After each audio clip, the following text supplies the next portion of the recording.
우리가 왜 내 신앙생활에는 열매가 맺히지 않을까 그랬더니 세 가지가 장애물이 우리의 하나님의 말씀이 싹이 터서 열매 내는 것을 막는 질식사시키는 요소가 있다라고 성경에서 분명하게 주님께서 말씀을 해 주셨습니다. 자,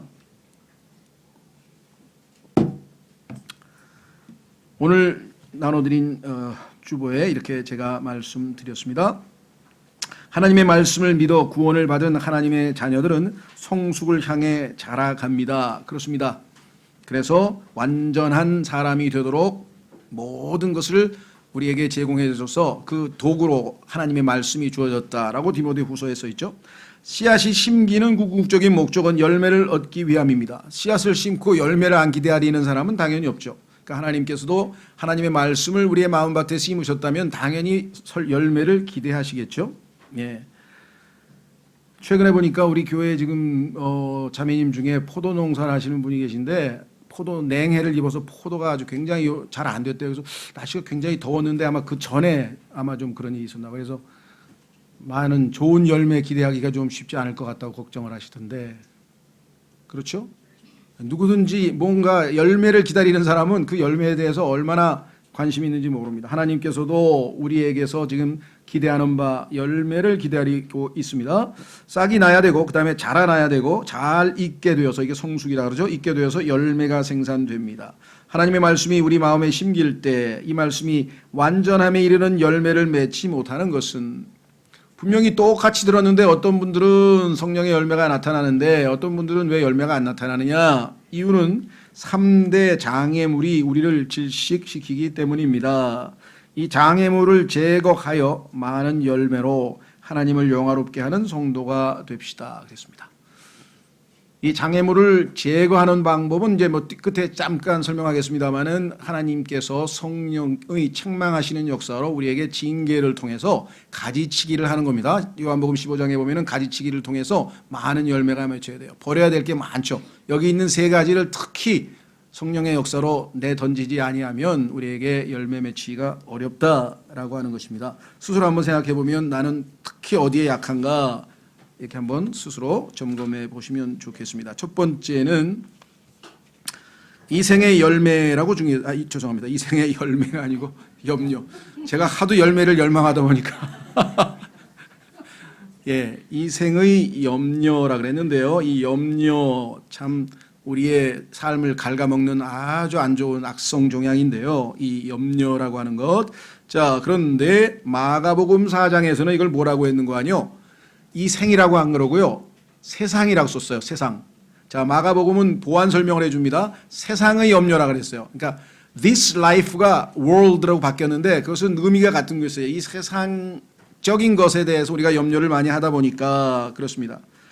이 세상에 있는 건 뭡니까? 나쁜 거 아닙니다. 좋은 것도 있어요. 우리가 마땅히 해야 될 것도 있어요. 그렇죠? 직장 다녀야 되고 시집 가야 되고 또 공부해야 되고 일해야 되고 뭐 이런 것들이 우리에게 있어서 잘못된 건 없습니다.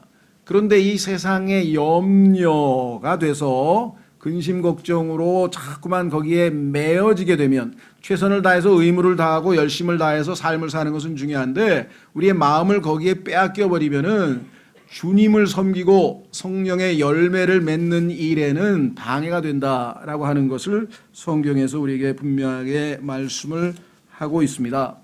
그러니까 세상의 염려 그러면 뭐 세상에 있는 것들 모든 걸 다 내팽개치란 말이냐? 그것은 전혀 아니죠. 예, 주님의 도움과 은혜로 자신이 해야 될 마땅한 의무, 시민으로서의 의무도 있을 것이고 교회 성도로서의 의무도 있을 것이고 자녀로서의 의무도 있을 것이고 부모의 의무도 있을 것이고 직장인으로서의 의무도 있을 것이고 다 필요하고 중요한 것들입니다. 그렇게 잘 하지만 그렇죠? 그러나 그것이 우리에게 염려로 다가와서 거기에서 잘 풀리면 괜찮은데 우리가 사는 삶에서 그것들이 잘 안 진행되잖아요. 그렇죠? 여러 가지 문제가 발생하잖아요. 그래서 염려가 생기고 근심이 생기는 것이죠. 그런데 여기에 대해서 지나치게 마음을 빼앗겨버리면 성령의 열매를 맺는데 첫 번째로 방해 요소가 된다라고 성경은 분명하게 우리에게 말씀을 했습니다. 그래서 여기서 다 찾을 수는 없고요. 특히 그 유명한 그 성경 구절에 보시면 마태복음 15장인데 죄송합니다. 15절이 아니고 25절부터 34절로 고치시고요. 그 25절서부터 보면은 주님께서 염려하지 말라라고 하는 주제로 길게 말씀을 하시면서 산상설교에서 오늘의 염려는 오늘로 족하다 이렇게 얘기를 하시면서 염려에 대해서 길게 얘기를 하셨는데 여기서 뭐 염려에 대해서 설교하려고 하는 건 아니고 자, 그 염려를 어떻게 해야 되겠습니까? 우리가 처리하는 방법을 알아야 되겠죠. 이 땅에 살면서 근심 걱정 염려 안 하는 사람이 누가 있어요? 다 있는데 그것을 계속해서 지고 가고 그것에 붙들려 살면 질식이 돼서 하나님의 말씀이 내 삶에서 좋은 열매가 못 맺힌다는 거죠. 자, 그래서 우리는 베드로전서 5장 7절로 가겠습니다. 베드로전서 5장 7절.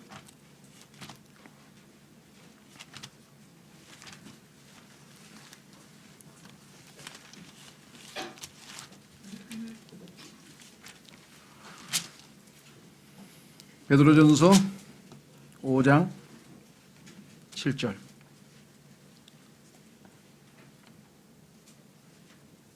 우리에게 염려가 당연히 있습니다. 그런데 그 염려를 계속 짊어지고 가게 되면은 질식사.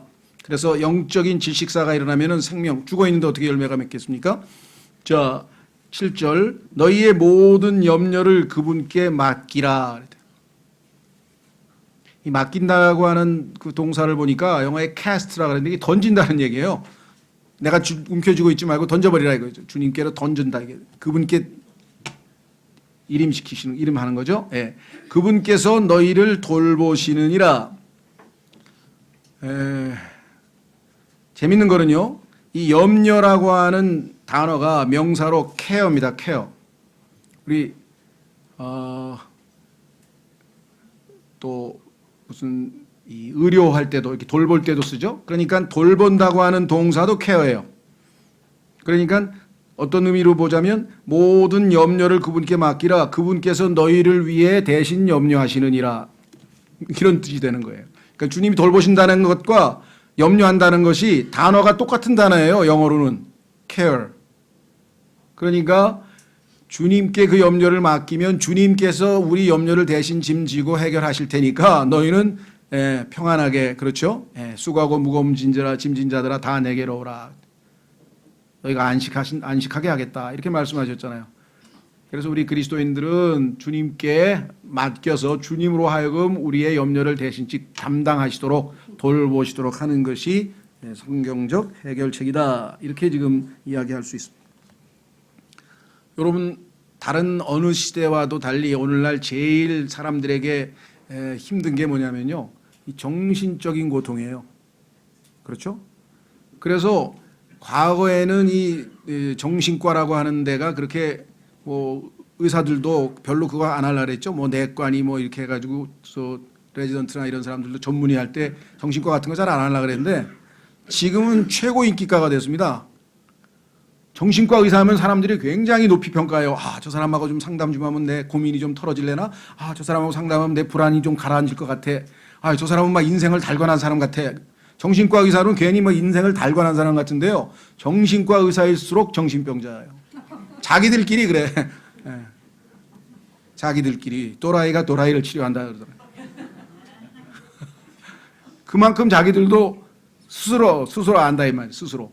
그렇죠? 이 정신적으로 자신들도 얼마나 불안해하고 얼마나 근심이 많고 얼마나 걱정거리가 많은지. 자, 그래서 우리는 이 모든 것들을 주님께 맡길 수 있다. 두 번째 하나만 더 보겠습니다. 그것은 뭐냐? 빌립보서에 보면 또 나와요. 얼마나 우리가 근심 걱정을 많이 하는 사람이면 성경에서 근심 걱정하지 말라고. 이 많은 짐들을 지고 가면 근심이라 그랬잖아요. 마음이 무거워져요. 그러면 얼굴도 우중충해지고 맥이 쭉 빠지고 그냥 다리 한 걸음 옮기기도 다리도 무거워지고 온 몸이 다 무거워져. 근심하면 그냥 몸도 무거워지죠. 몸도 마음도 다 무거워지고. 얼마나 힘들겠습니까? 자, 그래서 예수님께서는 우리에게 어떻게 해결책을 주셨는가? 두 번째 빌립보서 4장 6절입니다. 빌립보서 4장 6절. 어떤 정신과 의사가 아니면 무슨 연구소에서 조사를 했는데 사람이 일생 동안 보내는 시간의 25%를 염려하는 데 다 썼다는 거예요. 그러니까 80년을 살면 20년을 염려에 다 날려버린 거예요. 낭비해버린 거예요. 그런데 그 염려한 20년 중에 30%만 하나님께 기도했다. 그럼 그 사람 아주 얼마나 놀라운 사람으로 변모됐을까 한번 생각해 보라고요. 그렇죠. 그래서 염려가 들어오는 순간에 바로 주님께 넘겨드리고, 아니면 자, 두 번째 명령은 여기 나와 있죠. 아무것도 염려하지 말고. 이것이 기도 응답의 첫 번째 조건이었어요. 하나님께 나아가는데 염려를 그대로 지닌 채로 기도한다는 것은 하나님께서 응답하실 수 없는 조건이죠. 첫 번째는 뭐냐? 염려하지 말라. 아까도 나왔죠. care. Be careful for nothing. 염려하지 말고 오직 모든 일에서. 여기도 많은 분이 실패하는데요. 한두 개는 꼭 예외로 딱 숨겨놓고 혼자서 고민하는 사람이 있어요. 모든 일을 구하라 그랬는데 왜 주님 앞에 안 구하고, 이런 것까지 주님한테 이런 건 그냥 내가 알아서 해결할, 그게 해결이 안 돼요. 모든 일에서 기도와 간구로. 자, 간구만 하는 사람이 있어요. 가자마자 주님 도와주세요 그러지 말고 좀 주님 감사합니다. 이렇게 힘든데 주님 앞에 나올 수 있는 특권을 주셔서 감사합니다. 등등등등 주님께 감사할 일이 얼마나 많아요. 그러니까 기도는 주님과의 대화를 시작하는 거예요.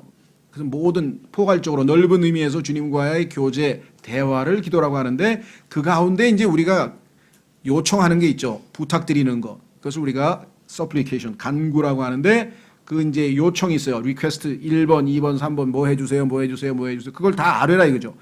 감사와 더불어 하나님께 하리라. 여기도 지금 우리에게 또 조심해야 되겠죠.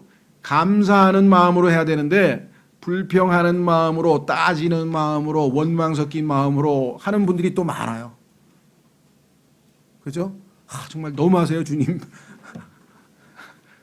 그래가지고 막 따지듯이. 물론 그렇게라도 하면 중간에 감사하는 마음으로 바뀌는 게 사실은, 그래라도 해야 돼요. 어떤 분은 감사를 하랬는데 지금 감사하는 마음도 안 드는데 기도해서 뭐해. 그럼 이제 영원히 못하는 거예요. 원망하더라도 해야 주님을 점점 대화하다 보면 주님의 그 altogether lovely, 모든 것이 사랑스러운 주님 앞에 대화를 하다 보니까 점점 마음이 변화돼서 감사하는 마음이 생기겠죠. 그렇죠. 예. 그래서 기도하다 보면 다 마음이 부드럽게 바뀌고 뭐 눈물이 나오고 다 바뀌어요. 끝까지 해야 돼요. 그래도.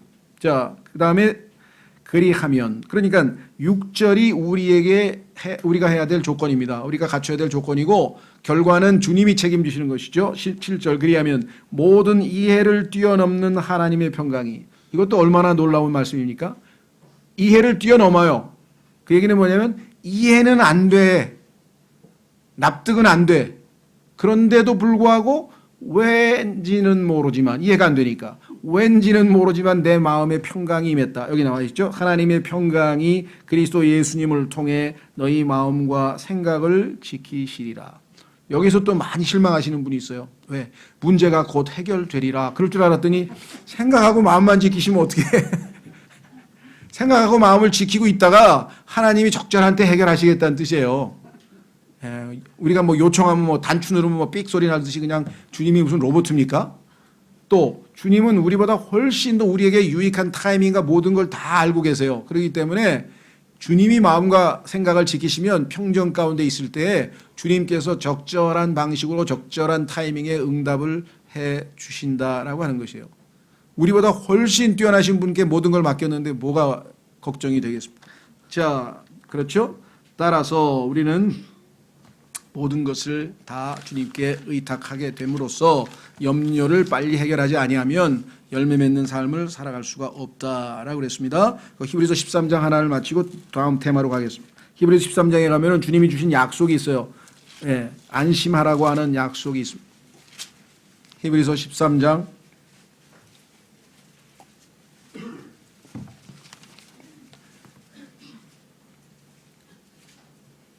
5절, 히브리서 13장 5절, 너희의 행실을 탐욕이 없게 하고 너희가 가진 것들로 만족하라. 그분께서 이르시되 내가 결코 너를 떠나지 아니하고 너를 버리지 아니하리라 하셨느니라. 떠나지 아니하고 버리지 아니하리라 하셨느니라. 그러므로 우리가 담대히 말하되 주는 나를 누구라고요? 돕는 분이시니 사람이 내게 무엇을 행하든지 내가 두려워하지 아니하리라 하노라. 그래서 이 세상에 있어서의 우리에게 두려움을 가져다주는 불안, 염려, 근심, 걱정을 가져다주는 모든 상황에서 우리는 하나님의 말씀을 붙들고 굳게 믿고 이 말씀을 믿으면 이 말씀이 우리 안에서 effectually work, 효과적으로 역사해서 우리의 마음이 실제적으로 평안해지고 이 땅에서 열매 맺을 수 있는 첫 번째 조건을 우리가 갖출 수가 있게 되겠죠. 자, 두 번째는 성경이 보니까 이 생의 재물이라는 재물을 잘못 썼네요. 이 재물은 이제 오퍼링, 재물이 아니고요. 아인데 어휘라고 지금 잘못 썼어요. 재물은 많이 바칠수록 좋은 거고요. 재물은 재물도 많이 가질수록 좋습니다. 하나님이 허락하시는 범위 내에서 나쁜 건 아니에요. 그런데 재물을 많이 얻으려고 노력을 하고 목적을 거기에 세우면 잘못하면 함정에 빠진다라고 성경이 분명하게 말씀을 했습니다. 그렇죠? 자, 그래서 두 번째는 누가복음 8장에서 재물입니다. 재물로 인해서 우리가 질식되면 열매가 맺힐 수 없다 그랬습니다. 자, 첫 번째 보시면은요. 전도서 5장 13절로 가보겠습니다. 구약 성경 전도서 5장 13절로 가시면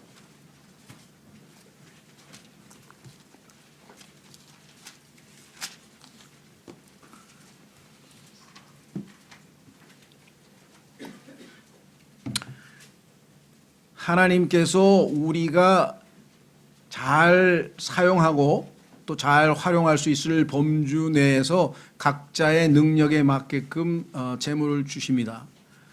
그것보다 더 많이 소유하려고 탐욕을 부리게 되면 반드시 그것은 우리에게 해를 끼치게 되어 있어요. 자, 전도서 5장 13절. 내가 해 아래에서 본 큰 악이 있는데 그것은 곧 소유주들을 위해 간직한 재물이 그들에게 뭐가 된다고요? 해가 되는 것이라.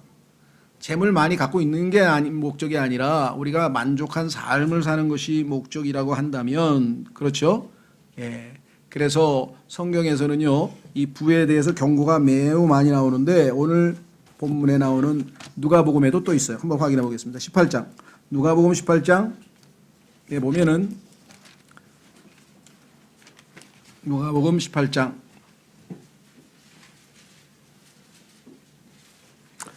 24절, 누가복음 18장 24절. 예수님께서 그가 심히 근심하는 것을 보시고 이르시되 재물을 가진 자들은 하나님의 왕국에 들어가기가 얼마나 어려운가. 낙타가 바늘길을 지나가는 것이 부자가 하나님의 왕국에 들어가는 것보다 쉬우니라 하시니. 그것을 들은 자들이 그러면 누가 구원을 받을 수 있으리요 하매 그분께서 이르시되 사람들에게는 불가능한 것들이 하나님께는 가능하니라 하시니라. 이 세상에서 재물은 우리가 주님을 섬기는데 예수님을 믿을 때도 그렇고요. 믿은 후에도 때로는 이것이 굉장히 우리에게 장애물이 될 가능성이 높다. 왜? 성경에 따르면 이 구절 말고 마가복음이나 마태복음에 보면은 부자의 특성은 재물을 신뢰하는 데 있습니다. 물론 예외적으로 하나님을 신뢰하는 부자도 있어요. 많아요. 그런 분들은 괜찮아요. 왜? 하나님이 주신 부를 올바르게 사용할 테니까. 그런데 많은 사람들은 부를 신뢰해요. 거기서 문제가 생기는 거예요. 부자는 돈의 능력을 알기 때문에 성경에 나오잖아요. Money answers all things. 돈은 모든 것에 쓸모가 있느니라. 그렇기 때문에 돈을 신뢰하는 순간 마음을 하나님께 신뢰를 둬야 되는데 신뢰를 부에 즉 물질에 두는 순간 위태하다 이거죠. 그럴 가능성이 많다는 거지 누구나 다 그렇다는 건 아닙니다. 자, 디모데전서에 보세요. 디모데전서에도 보면은 위태하다 이거예요. 조심해야 된다 이게요. 양날의 칼이라 이거죠. 잘 사용하면 좋은데 양날산 칼을 잘못 사용하면은 아주 위험스럽다.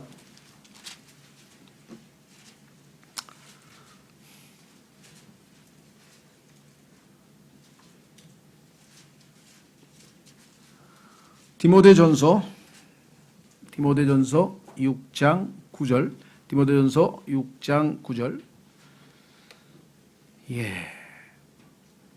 7절부터 보겠습니다. 7절부터 우리가 이 세상에 아무것도 가지고 오지 아니하였은즉 아무것도 가지고 가지 못할 것이 확실하니 먹을 것과 입을 것이 있은즉 우리가 그것으로 만족할 것이니라. 그러나 부유하게 되고자 하는 자들은 사람들을 파멸과 멸망에 빠지게 하는 시험과 올무와 여러 가지 어리석은 해로운 욕심에 떨어지느니라. 돈을 사랑함이 모든 악의 뿌리니 어떤 자들이 돈을 탐내다가 믿음으로 떠나 잘못하고 많은 고통으로 자기를 찔러 꿰뚫었도다.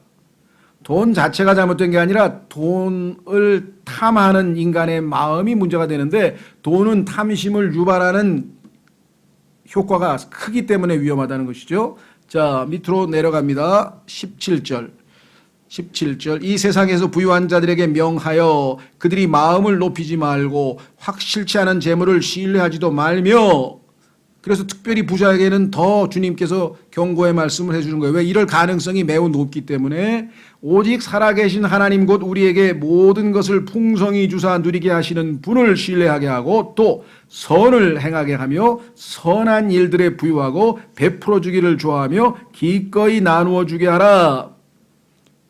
부자들이 만약에 하나님의 말씀을 신뢰해서 이와 같은 말씀에 순종한다면 부가 오히려 하나님께 영광 돌리는 수단이 될 수 있지만, 그렇지 않고 부를 신뢰하게 되면 하나님의 성령의 열매가 맺히는데 장애물이 돼서 질식사, 우리의 영적인 질식을 가져올 위험이 너무나 농후하다. 그래서 여기에 시험 든 사람이 의외로 많아요. 간증해 보면은 물질로 인해서 신앙생활이 식었을 뿐만 아니라 그로 말미암아 많은 폐해를 입었다는 것을 간증하는 사람이 굉장히 우리 주변에 많이 있다. 그렇기 때문에 우리가 이 문제에 대해서 조심해야 된다 그랬습니다. 잠언 23장 5절. 더더군다나 이 부는 항상 붙어 있는 게 아닙니다. 날개가 달려 있다 그랬어요. 어느 순간에 날아가 버려요. 잠자리 날아가듯이. 그렇죠? 여러분도 어떠세요? 어릴 때 잠자리채에다 잠자리 잡아가지고 좋아했는데 통에다 넣으려고 이렇게 꺼내다가 휙 날아가 버리. 막 울고 그냥 아유 잡았는데 잡았는데 날아가 버린다 그랬어요. 23장 잠언 23장 5절. 내가 존재하지 않는 것에 내 눈을 두려워하느냐? 재물은 반드시 스스로 날개를 내어 독수리같이 하늘을 향해 날아가느니라. 이게 마음을 빼앗기지 마시고요. 자, 그래서 우리는 솔로몬이 어떻게 기도했나, 솔로몬에 대해서 주님께서 뭐라고 말씀하셨나 한번 보겠습니다. 열왕기상 3장 11절로 가보겠습니다. 열왕기상 3장 11절. 하나님께서 왜 솔로몬의 기도를 들으시고 그렇게 기뻐하실 수밖에 없었는가? 여러분과 저도 그런 기도를 하면 얼마나 좋을까? 솔로몬의 기도 열왕기상 3장 11절. 열왕기상 3장 11절. 자, 마가복음에는요 똑같은 지금 얘기한 비유의 구절이 마가복음에 있습니다. 그러니까 오늘 누가복음에 나오는 본문은 마태복음에도 나오고 마가복음에도 나오고 누가복음에도 나와요.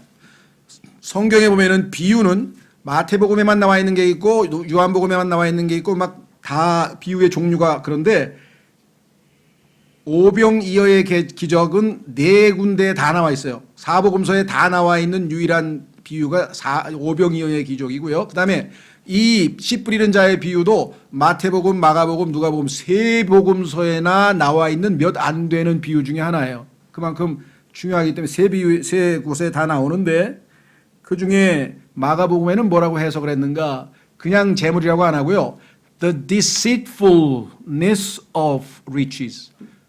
재물의 속임이라 그랬어요. 속임. 속임수 때문에. 그렇게 잘 속아요, 재물에 우리가. 그렇죠? 예. 요즘에도 보면은 그 재물로 사람 속이는 사람이 너무 많아가지고 막 왜 그렇게 무슨 전화로 잘못해가지고 또 속아가지고 그런 사람도 있고 뭐 또 뭐 어디에 뭐 투자하라 그랬는데 잘못 투자해서 속은 사람. 그러니까 막 돈으로 이 재물의 속임수라는 걸 내가 보면서요. 야, 참 성경은 명확하게 쓰셨구나. 이 재물 때문에 속은 사람이 우리 주변에 막 너무나 많아요. 너무나 많아요. 예. 그 속임수에 넘어가서는 우리가 안 되겠죠. 자, 그래서 자 3장 11절 뭐라고 기도했나 보세요. 솔로몬이 이것을 구하매 주께서 그 말을 기쁘게 여기시니라. 11절 하나님께서 그에게 이르시되 내가 이것을 구하였으며, 자 이것을 구한 것은 뭐냐면 하나님께 명철을 달라 그랬어요. 내가 이해력을 주셔서 이 많은 백성을 다스리나 지혜가 부족하니까 지혜를 주십시오. 이렇게 기도를 했는데 하나님은 뭐라고 답변하셨나 보세요. 너를 위해 장수하는 것도 구하지 아니하고 오래 살게 해달라고. 느헤미야는 오래 살게 해달라고 벌써 데려가시냐고. 그런 기도한 사람이 우리 주변에 있잖아요. 벌써 데려가시면 어떡하냐고. 그래서 15년 더 살게 해줬잖아요. 그랬더니 15년 동안에 므낫세를 낳았는데 그 므낫세가 하도 많이 죄를 져서 유다가 바벨론으로 포로로 잡혀갔으니 두고 그 므낫세를 난 불명예를, 그렇죠, 히스기야의 아들 므낫세 때문에 유다가 바벨 포로로 잡혀갔도다. 성경에 써 있어요. 그러면 하나님 말대로 했으면 15년 일찍 가서 하늘나라 가서 편히 쉬고 안식하고 그렇죠? 고생 덜 하고 그 므낫세 때문에 유다가 망했다는 불명예를 짊어지지도 않을 텐데 하나님이 더 좋은 응답을 해 주셨건만 아니 벌써 내려가시면 어떡합니까? 더 살게 해주세요. 그래. 장수를 구한 사람도 있었어요. 성경에 보니까. 두 번째, 너를 위해 재물도 구하지 아니하며 재물 구한 사람 뭐 지금 셌습니다. 뭐 기도원에 가면 뭐 기도 소리 가만히 옆에서 들어보세요. 뭘 구하나. 그 다음에 세 번째, 너 원수들의 생명을 구하지도 아니하고. 시편에 보면요, 물론 그때 시편의 원수는요 단순한 원수가 아니라 나중에 적그리스도이기 때문에 하나님께서 예언적 기도이기 때문에 원수 갚아달라는 기도가 이렇게 많은 거예요 사실은. 그러나 우리 신약에서는 원수 갚아달라는 기도를 하는 게 아니죠 당연히. 자, 마귀를 멸해달라는 기도는 우리가 하지만 그래서 여기서 원수들의 생명도 구하지 아니하고 원수들의 생명도 구하지 아니하고 그다음에 뭐였습니까? 오직 너를 위해 재판을 분별하기 위한 명철을 구하였은즉 보라 내가 내 말대로 행하였느니라. 보라 내가 네게 지혜롭고 깨닫는 마음을 주셨은즉 너 이전에도 너와 같은 자가 없었거니와 너 이후에도 너와 같은 자가 일어나지 아니하리라. 네가 원하는 대로 다 응답해 줬다. 그런데 신약 성경에 보면요 하나님께서는 우리가 생각하는 것 이상으로 생각하는 것만 응답하시는 게 아니라 항상 예수님은 뭐예요? 다 먹고 12가리가 12광주리가 남았더라. 항상 충만하고 남아 돌아가는 게 하나님의 법칙이에요. 모자라는 게 없어요. 그래서 하나님께서 구하지도 않은 것도 다 들어주셨어요. 여기 써 있잖아요. 13절. 또 내가 구하지 아니한 것 즉 재물과 명예도 내가 내게 주었은즉 내 평생토록 왕들 가운데서 너와 같은 자가 없으리라. 하나님의 마음을 사면 하나님께서는 상당히 기분 파신 것 같아요. 여기 보니까 지혜만 달라 그랬는데 재물도 주고 명령 왜? 너무 나를 기쁘게 했으니까. 너무 기특하잖아. 어떻게 그런 걸 다 구했냐 이렇게 되겠죠. 우리도 주님께서 원하시는 것을 제대로 구해서 정말 이와 같은 재물의 속임에 빠져서 그 무엇보다도 하나님께 영광을 돌릴 수 있는 기회를 박탈을 하면 안 되잖아요. 왜? 열매를 맺는데 질식사가 돼. 질식을 하는 도구로 쓰이는 게 재물이라고 성경에서 분명하게 말씀을 했습니다. 그래서 찾지는 않겠습니다. 잠언 8장 9절에 보면 나를 부자가 되게도 하지 마시고 가난하게도 하지 말아주세요. 가난하게 하면 내가 훔쳐서 도둑될까 걱정되고 돈 많으면 돈 신뢰해서 하나님을 떠나버릴까 두렵습니다. 그냥 적당하게 먹고 살게 아까 했잖아요. 먹을 것과 입을 것이 있은즉 만족하게 그렇게 살게 해 주십시오. 근데 사실은 먹을 거 입을 것만 주셨습니까? 지금 훨씬 더 많이 주셨잖아요. 지금 다들. 그렇죠? 예수님은 정말 먹을 거 입을 거밖에 없었어요. 잠잘 때도 없다 그랬잖아. 예수님은 그냥 성경 그대로 실천하셨네. 그렇죠? 자, 그 다음에 세 번째는 또 오늘날 이거 보통 일이 아닙니다. 그러니까 1, 2, 3번이요. 오늘날 이 세상의 사람들을 스트레스가 받게 해가지고 정말 고민하게 만들고 막 살맛이 떨어지게 만들고 막 자살하게 만들고 괴롭게 이 세 가지예요 다. 근심 걱정 때문에 우울증 무슨 증 다 정신과 가서 고생하죠. 그 다음에 돈독이 올라가지고 막 난리 법석이죠. 그 다음에 뭐예요? 즐거움을 찾아서. 그래가지고 이 TV가 거의 막 예능 위주로. 옛날에는 가수면 노래만 부르고 배우는 뭐 연기만 하면 되는데 배우든 가수든 요즘에는 예능 프로그램에 나와서 인기를 얻어가지고 그래야 또 주가가 올라간다 그래가지고 그 이렇게 재밌게 이렇게 웃기는 그런 쪽으로 엔터테인먼트인데요. 성경에서 사용하는 엔터테인먼트는 손님을 잘 접대한다는 뜻으로 쓰이는 단어예요. 이게 손님에게 우리가 잘 대해준다는 것이고요.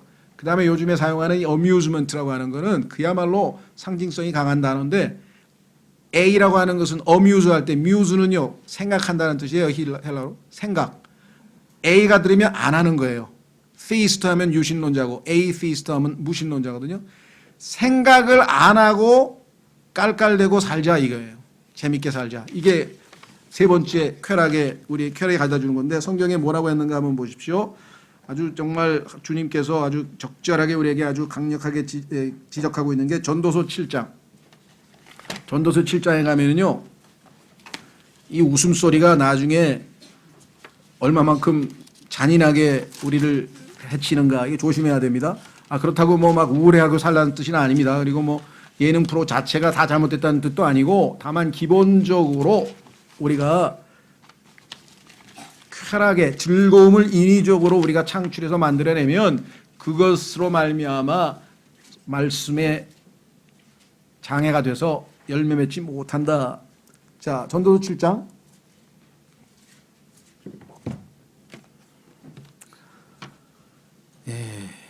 6절. 전도서 7장 6절에 가시나무가 손 밑에서 우지직 소리를 내는 것처럼 여러분들 바싹 마른 가시나무가 타잖아요. 땔감으로 떼울 때 막 바삭바삭 하면서 막 우지직 소리가 나죠. 어리석은 자의 웃음소리도 그와 같나니. 어리석은 자의 웃음소리도 그와 같나니. 이것은 뭐라 그랬습니까? 헛되니라. 자, 그래서 이 쾌락은요, 성경에서 뭐라고 말씀하고 있는가 한번 보겠습니다. 자, 우선 디모데후서 3장으로 가보겠습니다. 디모데후서 3장.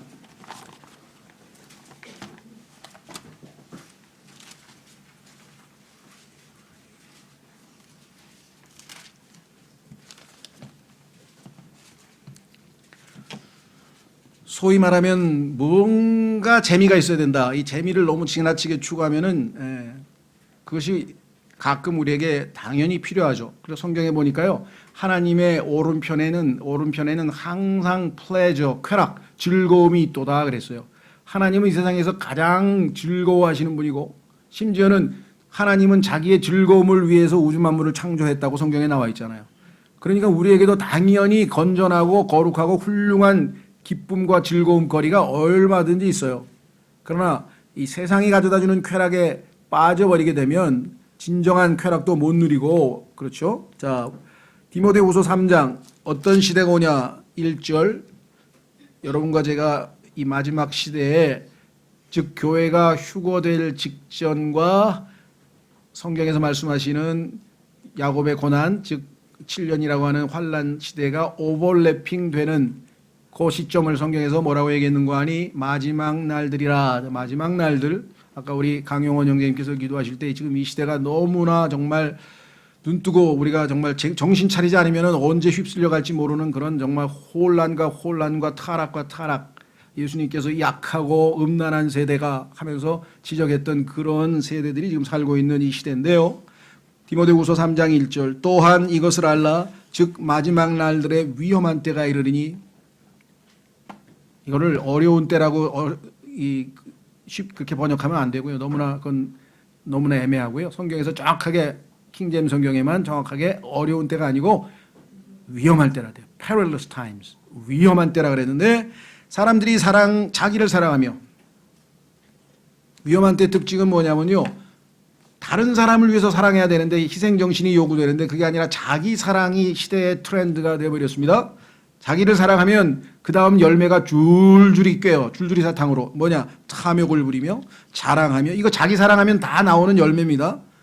그러니까 하나님을 사랑해야 되는데 자기를 먼저 사랑하니까, 이웃을 사랑해야 되는데 자기를 먼저 사랑하니까, 율법의 전체가 다 주 내 하나님을 내 마음과 힘과 생각과 영을 다해서 사용하라. 혼을 다해 사용하라. 그리고 내 이웃을 내 자신과 같이 사랑하라. 자기 사랑하란 말 없어요, 성경에. 그런데 마지막 때에는 사람들이 누구를 사랑해요? 자기를 사랑하며. 그러면 어떻게 됩니까? 탐욕을 부리며 자랑하며 교만하며 신성모독하며. 이 가시라고 하는, 신이라고 하는 단어를요, 아무데나 갖다 붙여요. 아무데나. 뭐 신의 한수, 뭐 신의 손, 뭐 냉장고에다도 뭐 디오스 갖다 붙이고 뭐 뭐든지 신이야 그냥. 자, 그 다음에 신성모독하며 부모에게 불순종하며. 이거는 뭐 이제 보편도 넘어서 이제 뭐. 그 다음에 감사하지 아니하며. 그렇죠. 어제도 제 친구 아버님 그 뭐라 그러나요? 문상을 다녀오면서 미국서 18년 살다가 돌아온 친구를 만났는데, 그 친구 제가 2006년도에 미국 갔을 때 뉴욕에서 본 친구예요. 그래서 반가워가지고 이 얘기 저 얘기 했더니, 아니 세상에서 이렇게 좋은 대한민국을 왜 헬조선이라 그래? 그렇잖아요. 의료보험도 잘 되고 뭐 치안도 최고고 뭐 다른 나라 사람들은 대한민국이 세계에서 제일 살기 좋다 그러는데 왜 이 땅에 사는 사람들은 그렇게 불평을 하는지 모르겠다고. 그 미국에서 온 친구가 그 얘기를 하더라고요. 그래서 그래, 네 말이 맞다. 지금 뭐 미국이고 어느 나라를 가도 대한민국처럼 안전한 나라가 어디 있어? 그렇죠. 이렇게 원하면 뭐든지 할 수 있는 나라가 이렇게 드뭅니다. 자, 그다음에 감사하지도 않아요. 불평만 해. 대한민국에서 지금은 사는 것 자체를 우리가 감사해야 되는데 하나님께. 그렇죠. 종교의 자유 마음껏 예배드리고 마음껏 우리가 주님을 찬양해도 아무 방해받지 않죠. 그다음에 거룩하지 아니하며 분별이 되어 있어. 구별되지 않아요. 다 뒤섞여서 엉망진창. 본성의 애정이 없으며. 그래서 어제 퀴어 축제돼 있잖아요. 남자가 여자 좋아하고 여자가 남자 좋아해야 되는데 본성에 맞지 않게 이상하게 해가지고선 자기들도 퀴어라 그랬는데 참 가관이 아니더라고요. 그렇죠? 그런데 왜 그런 사람을 또 시장으로 막 열심히들 뽑는지 난 또 하여간 참 그래서 그런 거 보면 좀 대한민국이 뭔가 좀 제정신 아닌 것 같아. 자, 그다음에 협정을 어기며 약속해봐요. 소용없어요. 보험 낼 때 돈 받아갈 때 하고 나중에 보험료 지불할 때 다 재판 걸어가지고 안 주려고 지금 그러지. 협정 어기는 것 이건 뭐 아무것도 아닙니다. 협정 어기며 거짓 고소하며. 대한민국이 세계에서 무고죄가 제일 많아요. 무조건 고소부터 하는 거예요. 일본에 뭐 7배라든가 8배라든가. 예, 그 다음에 절제하지 못하며. 이건 뭐 대한민국에서 세계에서 첫째 가는 것 같아. 화난다고 그냥 자동차 몰고 경찰서로 그냥 들이박는 사람이 없나. 그냥 뭐 절제를 너무 못해. 그 다음에 사나우며. 대한민국 사람이 제일 사나운 것 같아 제가 보니까. 그 다음에 선한 자들을 멸시하며. 그렇지. 아이고 저 예수 믿는 것들 좋은 거 놔두고 밤낮 그거 가지고 저기 뭐야. 선한 사람들을 존경하는 게 아니라 바보 취급하잖아요. 중락이나 멸시하며. 배신하며 고집이 세며 높은 마음을 품으며. 결론이 뭐예요? 하나님을 사랑하기보다는 뭘 사랑한다고요? 쾌락들을 더 사랑하며. 쾌락들을 더 사랑하니까 영적인 일에 무관심을 할 수밖에 없는 점점 이렇게 되어가는 것이겠죠. 그렇죠? 자, 그래서 우리의 과거가 뭐냐? 디도서 3장 몇 장도 오른쪽으로 넘기시면 디도서 3장에 보니까 여러분과 저의 과거가 쾌락 속에서 살았다라고 성경에 써 있네요. 디도서 3장 3절. 우리도 한때는 어리석고 불순종하며 속임을 당하고 나와 있죠. 속임을 당하고 여러 가지 정욕과 뭘 섬겼다고요? 쾌락을 섬기며 악의와 시기 가운데 살고 증오하며 서로 미워하였으나. 그런데 우리는 이제 하나님의 사랑을 받고 예수님을 믿어서 변화되었다. 이렇게 나와 있습니다. 우리의 과거. 그렇죠? 자, 그래서 여기에 나와 있는 이 모든 것들로 봤을 때 우리는 이 쾌락이라고 하는 것이 얼마만큼 우리의 영적 생활을 하나님의 나의 마음속에 떨어진 말씀을 질식시켜서 열매 맺는데 방해를 하는 것인가. 그래서 이게 빅 3입니다. 이 빅 3. 세 가지, 가장 큰 세 가지. 하나님께 열매 맺는 것을 방해하는, 하나님의 말씀을 목졸라 질식시키는, 영적 생명을 질식시키는 가장 큰 세 가지가 바로 여기에 명백하게 나와 있습니다. 자, 그러면 교재로 돌아와서 이제 결론을 내리겠습니다. 거기에 마지막 선하고 정직하고 선한 마음이 있어요. 그런데 성경에 보니까 사람의 마음은 가장 부패하고 가장 더럽다 그랬잖아요. 레위기 17장 9절에. 그러면 우리가 선하고 정직한 마음이 되려면 어떻게 해야 되느냐? 당연히 성령님께서 우리를 향한 마음밭을 갈아야죠. 그렇죠? 예, 또 요한복음에 따르면은 가지치기를 해서 정결케 하고 책망을 통해서 우리의 마음밭이 하나님의 말씀을 받기에 정직하고 선한 마음밭을 준비하는 과정이 있어야만 하나님의 말씀이 열매를 맺고 완전함에 이르는 성숙이 이루어진다. 자, 누가복음 8장으로 가겠습니다. 15절. 그러나 좋은 땅에 있는 것은 말씀을 듣습니다. 정직하고 선한 마음 속에 그것을 간직하여. 자, 말씀을 듣기만 하는 게 아니라 마음속에 잘 간직합니다. 간직 안 하면 아까도 나왔죠. 마귀가 와서 채갔잖아요. 채가는 경우도 있죠. 인내로 열매를 내는 자들이냐. 마귀가 이 땅에서 지금 하는 일은요, 우리가 일반적으로 생각하는 것처럼 뭐 사람들을 뭐 세상에 쾌락에 빠지게 하고 무슨 뭐 나쁜 일 하게 하고 이게 아니고, 그거는 인간의 아담의 악한 본성이 놔둬도 자연적으로 해요. 마귀가 하는 일은 어떻게든 하나님의 말씀, 그런데 우리의 말씀은 성경에 보니까 베드로전서에 순수한 썩지 않는 하나님의 말씀이잖아요. 더더군다나 우리는 지금 올바른 성경, 손상당하지 아니하는 있는 순수한 말씀 그대로를 지금 우리가 잘 받아들이는데, 근데 왜 킹제임스 성경을 믿고 킹제임스 성경 쓰는 교회를 다니는데 그렇게 열매는 잘 못 보겠느냐? 그것은 지금 우리의 삶이 잘 나아가다가 여기 어떻게 했습니까? 이 세 가지의 방해물에 의해서 지금 질식 상태에 있어서 하나님을 기쁘시게 하는 열매를 지금 못 맺고 있다라 그런 것이죠. 자, 그렇다면 여기에 나와 있는 것처럼 정직하고 선한 마음 속에 그것을 간직하여 이렇게 얘기했습니다. 말씀드린 것처럼 자, 히브리서 12장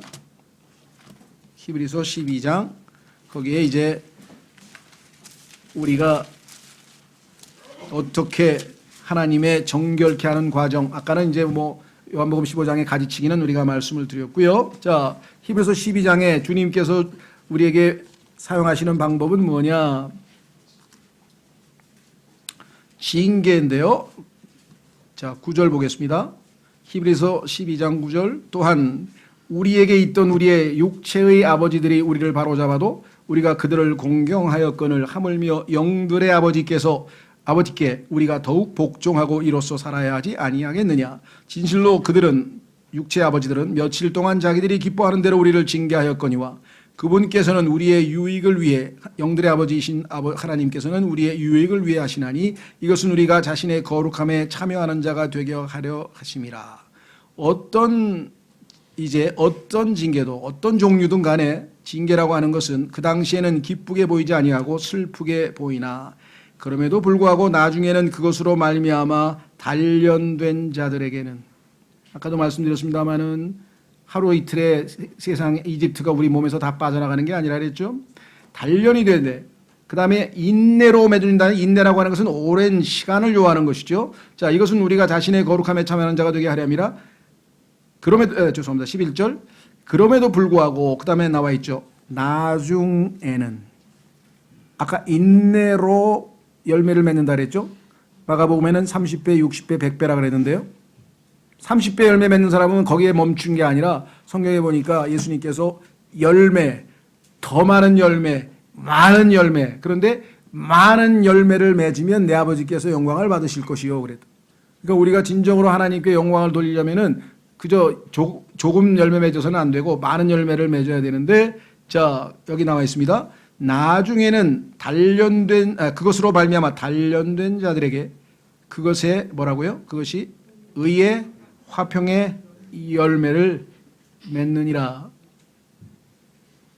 자, 그래서 우리가 똑같이 하나님의 순수한 말씀을 듣더라도 그것을 받아들이고 마음에 간직하고 그것을 잘 깨달았다 하더라도 그것이 실제로 우리 sak에서 열매를 맺으려면 우리의 순종이 거기에 더해져야 되겠죠. 그렇죠? 예.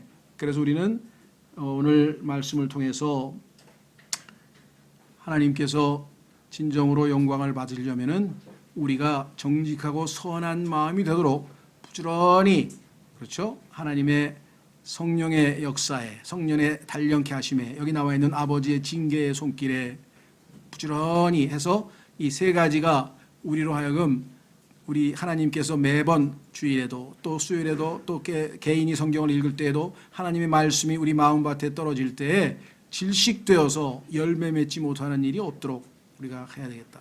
이 세 가지를 다시 한번 여러분들에게 강조하고, 이것이 얼마만큼 우리를 사로잡느냐, 이 세 가지가요 집요하게 끝까지 결국은 우리로 하여금 열매 맺지 못하게 만드는 주범이라는 것 다시 한번 상기했습니다.